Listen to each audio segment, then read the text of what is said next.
No niin, hyvää päivää kaikille. Minun nimi on Kaikkonen Petri ja tulen Spekolta.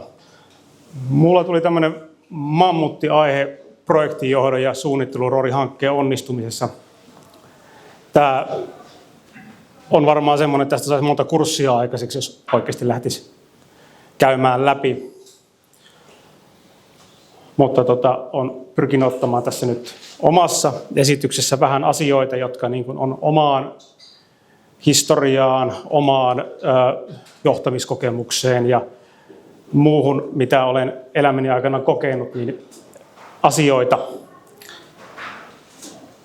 Mutta tämä päivä, Jarmo soitteli ja laitteli viestiä tuossa kevään korvilla tai lopputalvesta, mitä se oli aika tuossa, ja päästiin talvella käymään täällä Lappeenrannalla vieraana.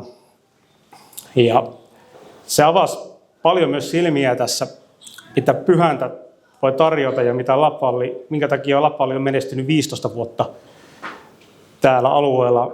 Siellä oli paljon sellaisia asioita, liiniä, Jarmon kanssa muutama sana tuossa vaihdettiinkin, muun muassa, jotka niin kuin selkeästi nostaa sitä menestystä, minkä takia bisnestä voidaan tehdä Suomessa tällä tavalla, miten tehdään, ja saadaan myöskin se menestymään.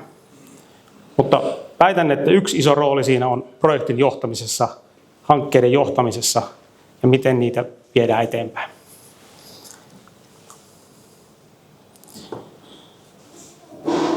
Vähän itsestä lyhyesti, tuommoinen parikymmentä vuotta alalla kokemusta.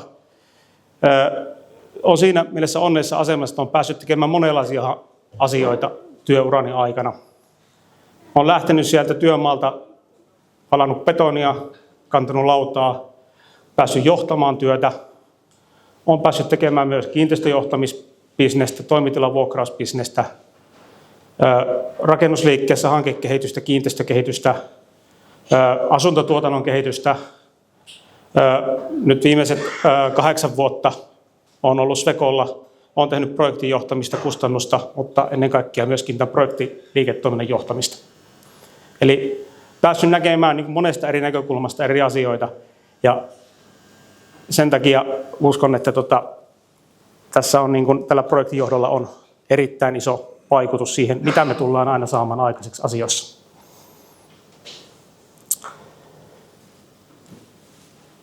Kuten sanoin tuossa, niin ajattelin lähteä alkuun vähän niin purkamaan tätä tietyiltä näkökannoilta.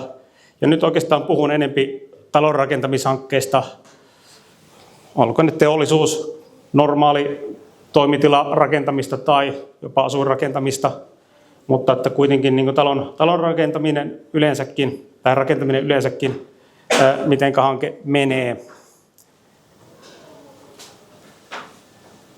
Tuossa on tämmöinen varmaan monelle tuttu käppyrä ja jossain vaiheessa, jos ei ainakin niin varmaan opiskeluvaiheessa on tullut, jos on insinööripuolta opiskellut, niin vastaan. En tiedä, miten hyvin näkyy sinne nuo, mutta tuo käppyrähän kertoo sitä, että miten rakentamiskustannukset kehittyy hankkeen aikana, mutta miten taas toisaalta päätöksenteko vaikuttaa hankkeen kustannuksien kertymään, sitä myöskin elinkaarikustannuksiin. Eli tämä tarve- ja hankesuunnitteluvaiheen merkityksen osuus, kuinka hankkeen kustannukset muodostuu ja mitä päätöksiä siinä vaiheessa tehdään, miten se tulee niin kuin vaikuttaa koko sen rakennuksen tai sen hankkeen elinkaareen. Ja tämä on sellainen asia, mitä olen huomannut, että tätä ei välttämättä käyttäjät, tilaajat eivät välttämättä ymmärrä tätä asiaa. Että minkä ääressä ollaan siinä vaiheessa, kun hanketta lähdetään miettimään tai se on siinä pöydällä, että nyt tämmöistä tarvittaisiin tai tarve on tullut esille. Ja tämä on niin projektinjohdon yksi tärkeimpiä tehtäviä hankkeen alussa, varmistaa siitä, että se ymmärrys on olemassa, että siinä alkuvaiheessa ne asiat on selkeänä ja se ymmärrys siitä, että mitä ollaan tekemässä. Täytyy ymmärtää ne kustannuksien muodostaminen, mutta myös se kustannuksien johtaminen on yksi asia, mikä ehkä Suomessa on sellainen asia. Maailmalla paljon tärkeimpänä pidetään kustannuksen johtamista. Suomessa se on ehkä semmoinen tavallaan projektinjohdon sivuhaara, työkalu, millä sitä tehdään, kun se voisi olla myöskin keskiössä siinä, että mitä ollaan tekemässä. Tunne rajapinnet ja mitkä asiat on oleellisia. Se on hyvin monessa hankkeessa huomataan se, että tarve- ja hankesuunnitteluvaiheessa ruvetaan suunnittelemaan jo värisävyjä tai jalkalistoja tai ovenpaikkoja, jolloin ollaan aivan niin kuin hakoteilla siitä, mitä silloin pitäisi tehdä. Vaan keskityttäisiin oleellisiin asioihin, siihen massaan, laajuuteen, tarpeeseen, mihinkä siinä voidaan vaikuttaa. Tässä tuli jossain esityksessä tulikin siitä, että vaikutetaan siihen, mihin on mahdollista vaikuttaa. Tavoitteiden määrittäminen tulee ehkä myöhemminkin sitä asiaa, mutta todella tärkeä yksittäinen aihe. Väitän, että Armollakin on ollut tuossa uutta tehdaslinjaa miettiessä, niin on ollut tiettyjä tavoitteita siellä olemassa. Ja ne on ollut hyvin alussa varmasti ja niitä kohti on menty. Mutta se vaatii myöskin sitä johtamista. Ja pitää pitää mielessä. Me ihmiset unohdetaan asioita hyvin nopeasti. Me voidaan ne tavoitteet asettaa, mutta jos me ei niitä pidetä koko ajan mukana sen hankkeen läpi, niin me unohdetaan ne asiat. Jolloin se tavoitejohtaminen on yksi sellainen keskeinen osa-alue, joka meidän pitää pitää projekteissa mukana. Suunnitteluohjaus ja johtaminen. Siitäkin tulee tuossa pikkasen ehkä tarkemmin myöhemmin, mutta se, että suunnittelijat osaa tehdä oikeita asioita, niin ymmärtää sen, mitä ollaan tekemässä. Se kulminoituu siihen. Tärkeät käyttäjät. Ketä varten me tehdään asioita, mitä varten me tehdään rakennuksia, mitä varten me tehdään tuotantolinjoja, mitä varten me tehdään vaikka infrahankkeita. Kyllä se tulee, käyttäjät on se. Me ei tehdä siitä ilosta, että me rakentajat pelkästään saadaan rakentaa, tai vaikka sekin on kyllä hyvä arvo tässä maailmantilanteessa, että tehdään asioita, mutta todellisuudessa me tehdään niitä rakennuksia, me tehdään 50, 100 vuodeksi, jopa pitemmäksi ajaksi, jolloin meidän pitäisi miettiä sitä käyttöä ja kuunnella niitä käyttäjiä paljon enempää. Ja haastaa heitä, meidän pitää ohjata heitä ja saada heidät niin kuin ymmärtämään tämä, mitä ollaan tekemässä. Liika kiire pois tarve- ja hankesuunnittelussa, tämä on perussynti. Tämä on sellainen, mitä meillä tapahtuu koko ajan meidän projekteissa. Meidän on tosi helppo ottaa siitä alkuvaiheesta niistä pois. Meillä on kova kiire lähteä rakentamaan, meidän on kova kiire lähteä tekemään sitä hanketta. Meillä on kova kiire tilata se kaivinkone tontille ja ruveta kaivaan perustuksia siihen. Miettimättä ilman, että mitä me ollaan niin kuin tekemässä. Me voitaisiin niin kuin muutama kuukausi otetaan lisää aikaa tuohon tarve- ja hankesuunnitteluvaiheeseen. Me voidaan saada paljon onnistuneempi hanke kuin sillä, että me voitetaan muutama viikko sillä, että se kaivinkone tulee vähän nopeammin tontille.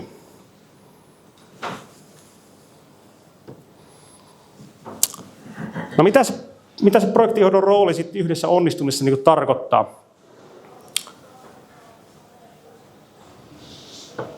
Nyt ei tarvitse nähdä noita hommia. Siellä on parista projektista otettu projektin johtokaaviota, mitä on laadittu. Ja siinä on muun muassa tuommoinen EPCM-hankkeen, teollisuushankkeen organisaatiokaaviota. Sitten siinä on tuommoisen peruskorjaus, uudiskohde, noin 10 miljoonaa hankkeen yhteistyöluettelo, organisaatioluettelo olemassa. Mutta tämä kuva kertoo sitä, että jos missä, niin rakennushanke on sellainen hanke, jossa meillä on osapuolia lukematon määrä. Meillä löytyy tietysti perussuunnittelijat, projektinjohto, erilaisia asiantuntijoita. Meiltä löytyy ne urakoitsijat. Urakoitsijoita meillä voi olla hankkeissa ykköskappaleista jopa satoihin urakoitsijoihin sopimuksiin, mitä on. Sen lisäksi on tavarantoimittajat, viranomaiset, media. Mutta miten me hallitaan tätä koko massaa projektin johdolla? Miten me pystytään siitä saamaan se paras osaaminen, paras lopputulos irti, kun meillä on kuitenkin ne tavoitteet siellä, mihin meidän pitäisi mennä.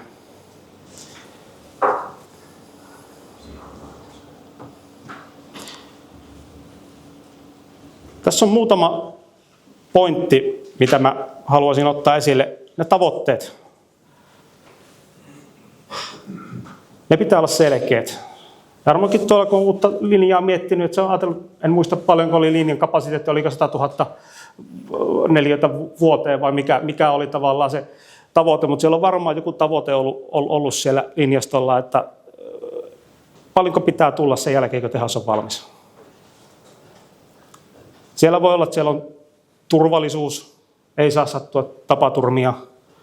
Siellä pitää olla hyvät työskennellä, valaisuusolosuhteet ja muut kaikki olla kunnossa. Ne pitää olla kaikille selkeät siinä, niitä pitää pitää yllä.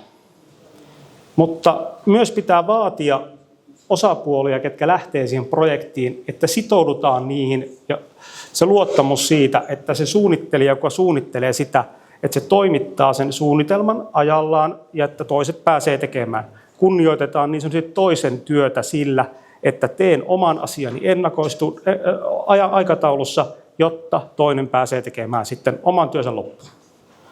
Se on sitä sitoutumista, luottamusta toiseen, että hanke onnistuu. Osapuolella pitää olla selvät vastuurajat. Tällä hetkellä mennään sellaisessa urakkamalliviidakossa tällä hetkellä Suomessa, että meillä on todella monta erilaista urakkamallia. Siellä menee vastuurajat sikin sokin. Se on ihan hyvä juttu. Jokaiselle hankkeelle on varmasti se oikea urakkamalli olemassa, mutta ne vastuurajat pitää olla selvät. Sama se pitää olla suunnittelussa. Kuka suunnittelee, kuka johtaa, kuka hoitaa sen asian maaliin. Osaamisen ja edellytyksen annettuun tehtävään projekti on olemassa. Tähän nyt tässä datacenter-maailmassa muun muassa on hyvä esimerkki siitä, että sinne kaikilla on halua lähteä voimakkaasti menemään. Mutta onko kykyä, onko osaamista, onko resurssia? Tänään keskusteltiin muun muassa resurssipuolesta. Onko meillä edessä esimerkiksi se tilanne, että meillä ei kohta ole resurssia niihin, kun kaikki lähtee. Samaan aikaan lähtee meillä muitakin teollisuuden hankkeita liikkeelle tuolla. Uskon itse vakaasti siihen, että parin vuoden päästä me nähdään tilanne vielä, että meillä saattaa olla tilanne, että meillä ei ole resurssia oikeasti. Sitä tiettyä osaamista ei ole. Tässä tulee myöskin se, että kaikkeen ei voi kaikki lähteä. Eli tänäänkin tuli näissä esityksissä se, että selkeästi fokusoidutaan tiettyihin tekemiseen, joka on niin kuin erittäin minusta tervettä. Aikataulutus. Tämä on mun oma tietynlainen lempilapsi, johon insinööri- ja rakennusliikkeessä kasvanut. Eli tällä ohjataan hanketta. Tämä on se perustyökalu, mikä pitää aina olla. Tästä ei voi tinkiä. Se, että mikä se aina oikea tapa aikatauluttaa tai muuta siitä on, se on pitkä tie, mutta tietysti varataan riittävä aika. Mutta se tilannetietoisuus, ja tilannekuva meillä pitää olla aina, missä me mennään, mikä se tilanne on. Datalla johtamisesta on puhuttu tänään tuolla. Se on juurikin sitä, meidän pitää tietää aina se tilanne. Työmaalla tiedetään yleensä aika hyvin. Työmaalle se on perustyökauraa, tietää, että nyt mitä tapahtuu 3 viikon päästä, mitä tapahtuu jopa kuukausien päästä. Mutta aina se ei niin ole, ja yhteistä niille silloin on, että se hanke yleensä ei mene hyvin, jos se aikataulu ei ole kunnossa. Melkein järjestään, jos meilläkin on hankkeita, jotka ei ole mennyt hyvin, niin jollain tavalla syy löytyy aikataulusta. Aikataulu on pettänyt jossain määrin aina. Sen takia aikatauludatalla johtaminen on erittäin tärkeä asia, mikä on meidän pidettävä huoli meidän hankkeessa, että se aikataulu pitää. Ja jos siitä poiketaan, niin syyt pitää ja selkeästi olla selvillä kyllä silloin. Projektiaikaiset käytänteet. Päätöksentekoprosessit, ne pitää olla selkeänä. Muutoksien hallinta. Nämä pitää saada ratkaistua niin, että ne oikeasti meillä hankkeissa dokumentoidaan ja saadaan pidettyä kunnossa. Vaikka aina klisee onkin viestintä ja tiedonkulku, aina puhutaan viestinnän ja tiedonkulua, että kyllähän sitä kulkee tietoa, mutta me ei ole koskaan tästä tarpeeksi hyviä. Siinä meillä on aina parannettava varaa, melkein voisin väittää. Aina tulee se joku sanomaan, että en tiennyt tai en ollut kuullut asiasta. Tunnistetaan riskit, pidetään yllä riskejä, mutta yksi isoja on tuo yhteinen hanke keskiössä kulttuuri. Eli taas tullaan siihen, ihmiset rakentaa, meillä ei koneet vielä rakenna, ja ihmiset luo sitä kulttuuria ympärilleen, ja ne ihmiset sen tekee sen kuitenkin sen onnistuneen hankkeen, jolloin se kulttuuri siinä, että ne tehdään yhdessä jotain hanketta, niin se on niin keskiössä olemassa.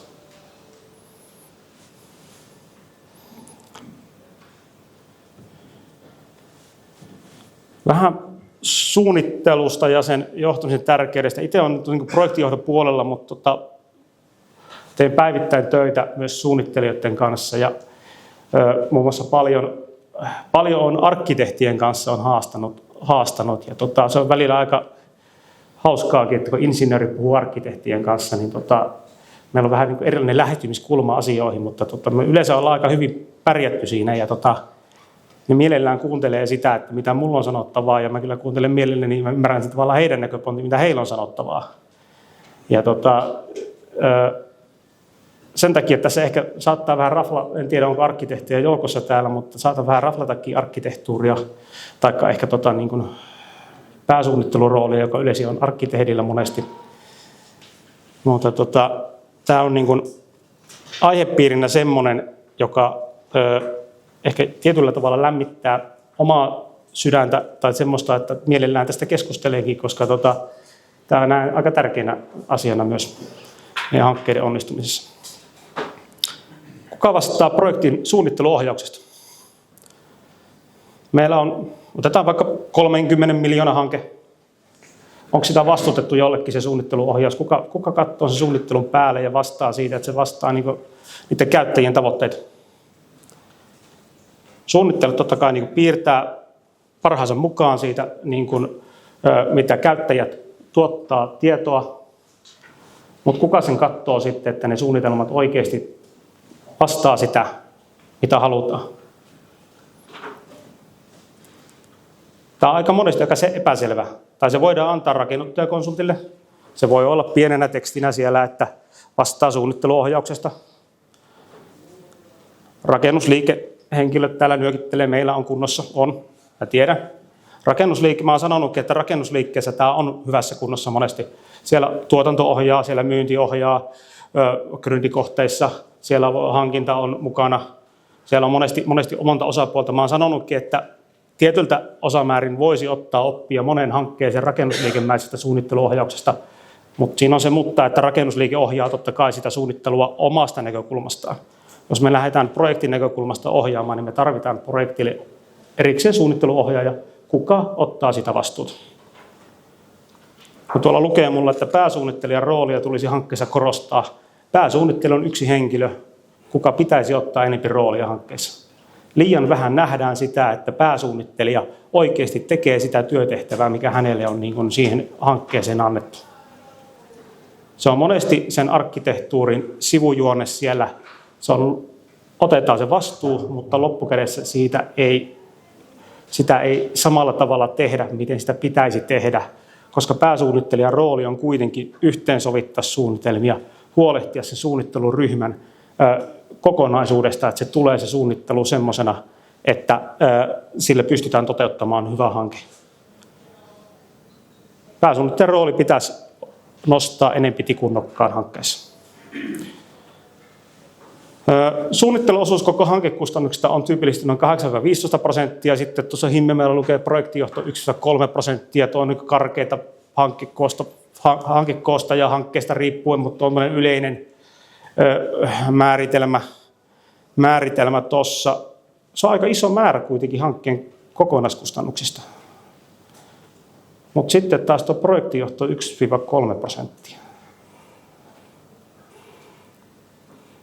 Mutta käytännössä tuo prosentuaalinen potti, euromäärä, ohjaa sitä hanketta, suunnittelee sitä hanketta jonka mukaan se rakennetaan. Se kannattaa niin kuin korvan taakse laittaa vähän, että se on niin kuin aika kuitenkin oleellinen porukka, kuka sitä tekee. Suunnitelmien kustannusohjaus liittyy tuohon niin kuin suunnittelun yleensäkin ohjaamiseen, siihen projektien niin kuin kustannusohjauspuoleen yleensäkin pitäisi enemmän kiinnittää huomiota, luoda se läpinäkyväksi käyttäjille, tilaajille, mitä tämä tulee maksamaan. Ehkä vältyttäisiin yllätyksiltä, että hankkeet maksaa enempi tai vähempi, mitä on niin kuin ajateltu tai mitä siihen on varattu. Suunnitelmien toteutettavuus. Tämä on sellainen asia, minkä on ilolla tervehtinyt, että rakennusliikkeen ammattilaiset tulee osaksi suunnitteluprosessia. Tulee antamaan sitä toteutusnäkemystä siihen, antamaan niitä vaihtoehtoja. Elementoidaanko jotakin esimerkiksi hankkeen aikana? Tehdäänkö jotain sellaisia asioita, jotka voi auttaa sen hankkeen vaikka niin kuin laadullisissa kustannuksissa tai uusia innovaatioita siihen, että käyttäjällä on ehkä paremmat olosuhteet siellä sitten toimia tiloissa. Tekoäly, tämä puhuttaa, tämä oli muissakin kalvoissa, tämä tekoäly tuolla oli, ja mä juttelin tuossa meidän suunnittelupuolen kanssa myös vähän, että miten se heillä näkyy, ja joo, tehdään tekoälyä, tehdään tällä hetkellä ja sitä käytetään sitä tekoälyä. Meilläkin jos Fekolla on oma tekoäly, se on keskiössä, se on meidän strategiassakin tekoäly. Mutta se on vielä vähän semmoinen hähmäinen, siitä ei oikein kunnolla vielä saada kiinni. Mutta kaikki me tiedetään, että se tulee mullistamaan muun muassa suunnittelua. Se tulee sitä piirtämistä muuttamaan, että enää piirtääkö meillä jatkossa koneet puhtaaksi ne suunnitelmat, kun ne ammattilaiset, jotka miettii ne asiat ja antaa käskyt ja tekoäly piirtää elementtikuvat, tekoäly mitottaa asioita, sitten on suunnittelijat, jotka tarkistaa. Mutta edelleen tarvitaan ihmisiä siihen. Ihmisiä tarvitaan tulkkaamaan se toisen ihmisen ajatus siihen suunnitelmiin. Otin tämmöisen kliseen tuohon hyvin suunniteltuun puoliksi tehty. Pätee kyllä hyvin.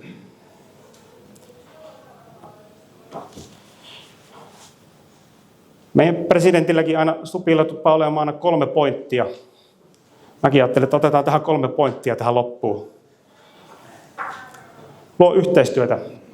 Keskimäärin hankkeet, joissa on tehty hyvää yhteistyötä, tehty porukalla hommia, on ollut yhteiset tavoitteet, ne onnistuu. Jos tuota ei ole, niin harvemmin ne on onnistuneet. Harvemmin siellä silloin tilaaja taputtaa konsulttia selkään tai konsulttiurakoitsijaa ja näin poispäin selkään, jos sitä yhteistyötä ei ole ollut. Mutta pitää myös uskaltaa johtaa. Eli ilman johtamista me ei saada onnistuneita hankkeita. Mutta meidän pitää myös vaatia. Meidän pitää vaatia niitä tavoitteita, meidän pitää vaatia sitä aikataulupitoa, meidän pitää vaatia sitä, että asiat hoituu ajallaan. Meidän pitää vaatia tilaajilta päätöksentekoa. Nämä 3 pointtia, niin mä uskon, että me saadaan onnistuneita projekteja jatkossakin ja onnistutaan näissä meidän hankkeissa. Kiitoksia, että sain tulla puhumaan ja vielä onnittelut Lapallille. Hieno saavutus on 15 vuotta ja kasvua koko ajan.